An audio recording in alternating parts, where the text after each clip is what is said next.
Alex Pretty a été abattu par la police de l'immigration juste ici, à seulement quelques centaines de mètres de là où Ronnie Good avait été tué il y a environ 15 jours. Un mémorial a été dressé avec des bougies, des mots de recueillement, de prière pour Alex Pretty, mais aussi des pancartes qui demandent justice. Was executed right here.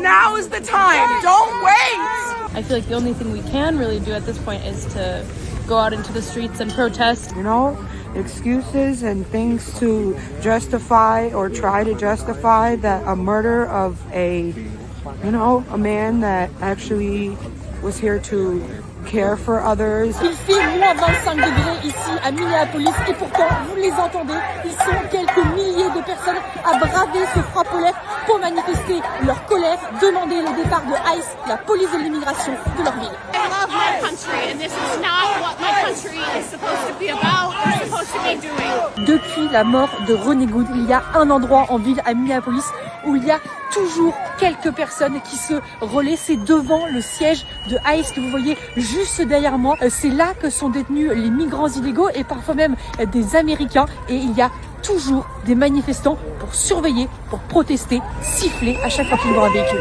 C'est là où la situation est parfois la plus tendue. Alors des barrières ont été ajoutées et la On vient de l'apprendre, l'Assemblée nationale adopte l'interdiction de réseaux sociaux pour les moins de 15 ans. Cette loi vise notamment des plateformes comme TikTok, Instagram ou Snapchat. Si le texte venait à être définitivement adopté, l'interdiction entrerait en vigueur le 1er septembre 2026 pour les nouveaux comptes. Les plateformes auraient ensuite jusqu'au 31 décembre pour désactiver les comptes existants non conformes. Plusieurs solutions sont évoquées pour la vérification d'âge. Demander des documents d'identité ou même une estimation de l'âge par reconnaissance faciale à l'aide d'un selfie. Mais le problème, c'est qu'avec cette loi, la France ne pourra pas obliger les réseaux sociaux à vérifier l'âge des internautes parce qu'il s'agit en réalité d'une compétence européenne. Le projet est soutenu par le gouvernement et le groupe Renaissance, mais il ne fait pas consensus. La France insoumise dénonce un paternalisme numérique et le député écologiste Stevie Gustave dénonce une solution simpliste. Prochaine étape, l'examen du texte au Sénat, prévu à la mi-février.